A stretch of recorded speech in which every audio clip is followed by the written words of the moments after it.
I associated beauty with long hair because everybody would tell Same. me my hair is picky and dry. There's a girl one time she got so upset with me that she called me Yzma and she called me dry up mosquito.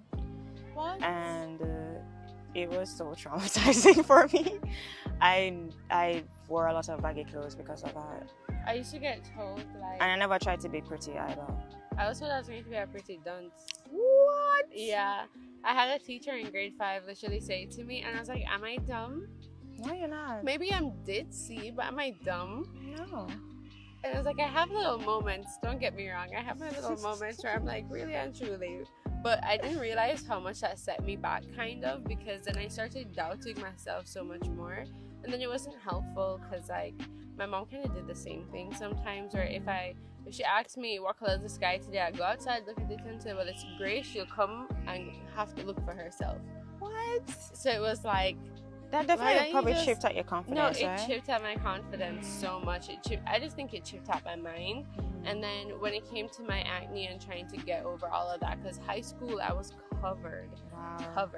So I started using makeup, and then she'd make fun of like my makeup and be like, why your eyebrows look like that or something. Or I start wearing my hair out, which made my back break out more. But I just wanted something to feel better about myself. But then I started getting good at doing my makeup, and then I was like, oh, okay, now I can not, like, now she can not pick me apart, you know? Right, yeah. Now I can just do my thing and feel better about myself. And then it became this thing I started doing whenever I felt sad, whenever I felt, angry. I would literally just do my makeup. I wouldn't even take pictures or anything. I just do it just to have a process to go through. And then I started seeing on the internet different pages talking about makeup and art and like the different styles of doing makeup. There's this one chick, and I think she did this sunflower look in the corner of her eyes, and I was like, that's insane. And I was already such an artsy kid that makeup came very easy for me. And then it also helped me kind of transform into a more confident girl, because always being told you're pretty is completely different than feeling pretty. Yes. And it was like, why is everyone lying to me? Why do they keep telling me all this stuff? But I can see all this acne. I'm washing my face and I can't find one clear spot. You guys are lying to me. But then I started doing my makeup and being able to accentuate what I already had, and I was like, this is a pretty face that I'm working with. Yes. And we can make it better, don't get me wrong, but we're starting off somewhere pretty. And I never looked at makeup as a mask. I never looked at the art of makeup as like masking who I was. It was more like allowing myself to step into a new level of confidence whilst appreciating what I had to build it in the first place. I like that. So just like how you would use makeup, I use fashion for that.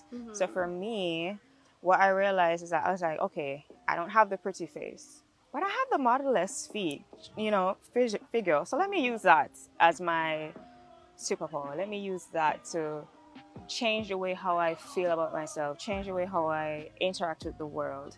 A lot of times growing up, I wasn't allowed to speak up for myself. I was told that I talk too much, I was miserable, I complained too much.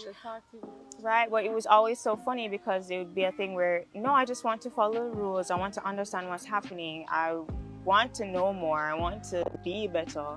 And you told me that education is the key to success and things like that. And how am I going to be educated if I don't ask questions? So I lost my voice for a really long time, but I still needed to express myself. When you asked questions, did they answer? Did they just give you like a one-worded response? It would depend. So sometimes they give you a one-worded response. Sometimes they cuss me out. Lord, let me eat some grass. We need some peace. Or like they're always talking, or they just blatantly ignore me sometimes. No, I feel that. Yeah, and that chipped away at my confidence. Are you your last child? No, I'm the middle one. Oh. No, I'm the middle for my mom, first from my dad, Okay. but still basically the middle because my sister lived with us for a really long time. But yeah, so with all of that, I still needed to express myself because like you, I also noticed that as a creative from a really young age. And so because I was like, I don't have the face, I don't have the money to buy makeup, nobody's buying me makeup anyway. Shh, let me finish. Nobody complimented my face, honestly. Nobody would compliment me, period. It was always, lad is a maga, lad skinny foot, maga foot, and things like that. Nobody said, Deborah, you're beautiful. Wow, you're so pretty. Nobody ever said that to me. Yeah, that's so important for the girls to hear at least once in their life. That's so true, especially from your family. Yeah. So since I wasn't hearing that from others, I was like, okay, let me see how I can do that for myself. And that's how I started using fashion. I didn't have a lot of clothes, but whatever, if I really loved something, I would just hold on to it. I had a red pants that I really loved. I had a pair of red shoes that I really loved. And I had my first pageant. We had to get 6-inch heels. And I remember we went to the store that they told us to go to, and I saw this pair of red heels, and it was half a size smaller than my feet. I'm like, I don't care. I'm squeezing my feet into it. And I did. I did for like 2-3 years. I love those shoes so much. And every time I wore those pieces, I just felt so confident, on point. You could say that I'm the ugliest thing on earth, and I'd be like, okay, but you still see me though, don't it? You're still watching. Right, the confidence would just be up there. You couldn't touch me. So I realized, wow, fashion is like a superpower for me. And then to get involved with like sketching and seeing how other designers come up with their collections, you know, for like the major fashion houses. I love Olivier from Balmain. Sorry if I mispronounced that, but I love him, his story, everything, you know, because he was an orphan, and then he got adopted. His family's white. He lives in France, so you know that identity crisis situation. Yeah. And I had that identity crisis situation too, because here I am being told that I need to speak up, but then every time I do, I'm told that it's the wrong thing to do, right? And I'm being told, okay, you need to ensure that if you have a problem, you say something, but then in the other breath, you're going to say children should be seen and not heard. Very confusing. Yeah. And then to grow up in an environment where the biases between how boys were treated versus how girls were treated, it was too glaring for me. I had 2 older brothers, and my sister lived in the UK. Yeah. So seeing my parents, especially in my teens, my brothers got way different types of freedom, and I understand different parts of it now because I'm a girl, so I have to protect myself in different ways that my brothers may not have to. But it was like, even with my emotions, I'm the girl or whatever, and we always say girls are so emotional, but my emotions were kind of treated like, my dad would say to me, only your tears aren't working on me.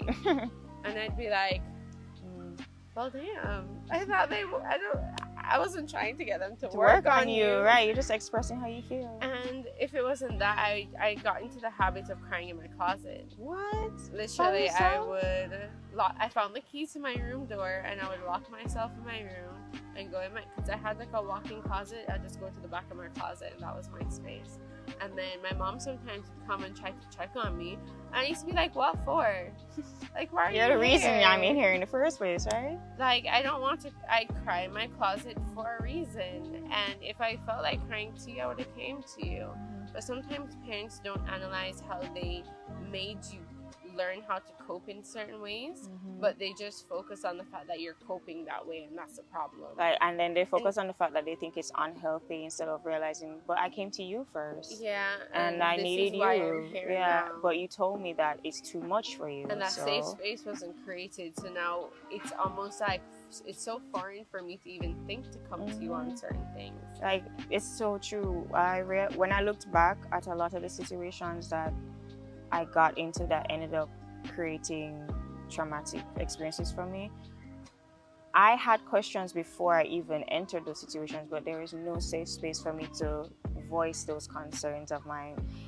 It was as if the way how I was raised is like the desire to have partnership, the desire to be an individual as a woman, the desire to just want to travel and do big things, have big dreams. It was foreign. It was just like, why would you even want to do that? You shouldn't want to do that. You're just supposed to do X, Y, Z. Stay in this little box and don't come out. If you're trying to come out of the box, then you're doing something wrong. But it's just like, but that box isn't safe though. And I'm not a square. I'm a woman. I'm curvy. I'm edgy. I'm multidimensional. Like, you can't tell me to stay in the box and then get upset when I'm in the box and get upset when I'm out of the box too. Like, it's confusing. To see that we both have like this deeper understanding of how much that wasn't okay, because I think a lot of people, especially our age, are still fighting that within themselves, and there comes a point where you have to accept that, you know, this was what was keeping me down, but I don't want that going into my adulthood. Wow. And I don't want to continue being put down in ways that I can't recognize, because then I'm going to feel so low and not know what's bringing me down there. Not realizing that you're entertaining it because it feels normal. Yeah. That's all you've been accustomed to. And I think that's like the part of accepting life when you're going through your 20s and becoming an adult. The biggest lesson and the biggest takeaway is that as much as you want to move past your trauma, as much as you want to leave it behind you and be able to morph into the adult that you've seen for yourself, you have to heal your inner child, and you have to acknowledge the things that broke you. Yes. You have to acknowledge everything that makes you exactly how you are today. Yes. And how you're going to push past that and be a better person tomorrow. Snap, snap, snap. And I guess, like, in conclusion to everything that we're talking about, like, if as an adult you can channel something that, like, art reminds me of my childhood. It brings me back to playing with Play-Doh. It brings me back to crayons and Crayola and all of that. And it's so simple.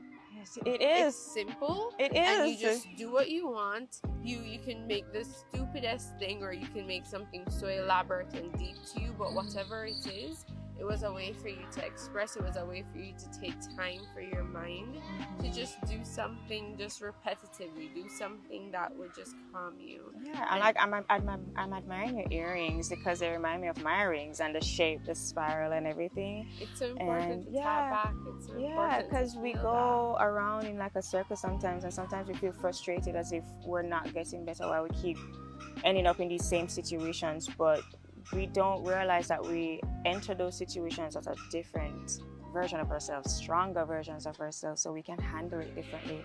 And that's the thing with trauma. You have to face it. Like, you have to face it in order to overcome it. So I sometimes implore people that if you have something really heavy on you, draw it, write it, paint something, dancing, put a bunch of colors, dancing, express yourself in some way that feels artistic to you, because your type of art could not just be artistic but freeing, you know. Freeing. Yeah, because it could be gaming for you. It could be travel. Yeah. Right? Something. A lot of times we pigeonhole what should be healing, or when we think about art and therapy, we're like, okay, I have to be an artist. I have to know how to draw a perfect circle. Like, no, it's just however freeing you feel to yourself. Yeah. So it's good as an adult to just be able to zone into what makes you happy and just find that way to release yourself. And it can be more than one. It doesn't have to just be one. And just dedicate that time to it. Just make sure if you have a busy week that you have an hour or 2 or 30 minutes. Just find that time for your mind. Because if you don't find the time, life is going to force you to do that. And you don't want life to force you to do that. When I started beaded jewelry, I realized that I needed patience in order to really overcome what happened to me and who I was at the time and who I wanted to be. I needed patience for everything to come together in a holistic way. And I needed patience to forgive myself, to forgive my parents, to forgive the people who hurt me and probably didn't even know. And I didn't know it at the time, but while I would be sitting there and painstakingly putting on each individual bead, as you can see, they're so tiny. I just felt at peace, and the music I would choose, things like that, the atmosphere in my room, I became so much more appreciative of life. As you said, you know, my gratitude increased, my patience increased. I still get, but I'm always able to go back to that time. It's like, okay, if you can do that when you're making the jewelry, you can apply it to this situation too. Yeah. It was good talking to you guys. Always good talking to you, lovely. I love you, girl. I love you.